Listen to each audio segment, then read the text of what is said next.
ஸ்ரீமன்னாராயணியம் தசகம் 72 அக்ரூராகமனம் அக்ரூரரின் வருகை. ஸ்ரீஹரயே நமக. கோபிகா ஜீவனஸ்மரணம் கோவிந்த கோவிந்த. கம்சோத்த நாரதகிரா விரஜவாசினம் த்வாம் ஆகர்ண்யதீன ஹிருதய சகி காந்தினேயம் ஆகூய கார்முகமகச்சலதோ பவந்தம் ஆனேது மே நமகினோ தகிநாதசாயின் அக்ரூரயேஷ भवदङ्घ्रि परश्चिराय त्वद्दर्शनाक्षममणाक्षितिपालभीत्या तस्याज्ञयैव पुनरीक्षितुमुद्यतस्त्वाम् आनन्दभारमतिभूरितरं बभार।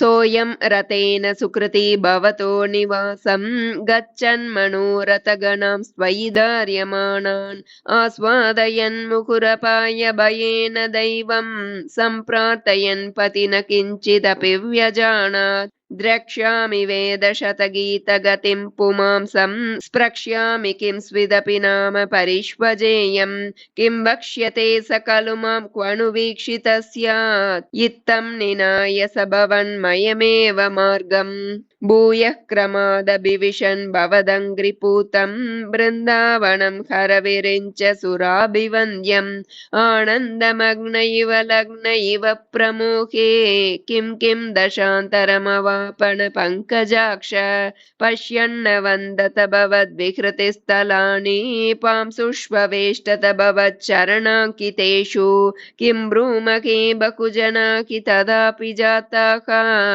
एवं तु भक्तितरला विरलाः परात्मन् सायं स गोपभवनानि भवच्चरित्र गीतामृत प्रसृतकर्णरसायनानि पश्यन् प्रमोदसरितेव किलोक्यमानो गच्छन् भवद्भवन सन्निधिम् अन्वयासीत् तावद्ददर्श पशुदोकविलोकलोलं भक्तोत्तमागतिमिव प्रतिपालयन्तं भूमन् भवन्तमयमग्रजवन्तमन्तर्ब्रह्मानुभूतिरससिन्धुमिवोद्वमन्तं सायन्तनाप्लवविशेषविविक्तगात्रौ द्वौ पीतनीलरुचिराम्बरलोभनीयौ नातिप्रपञ्चधृतभूषणचारुवेषौ मन्दस्मितार्द्रवदनौ स युवां ददर्श दूराद्रतात् समवरुह्य नमन्तमेनम् उत्थाप्य भक्तकुलमौलिमतोपगूहन्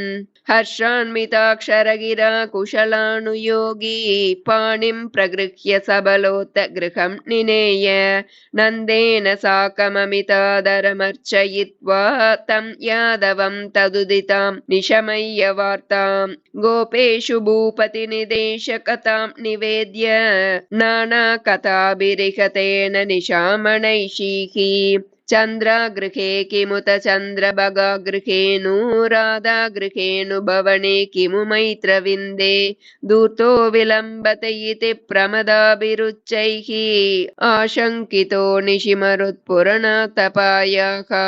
श्रीहरये नमः। गोपिका जीवनस्मरणं गोविन्द गोविन्द।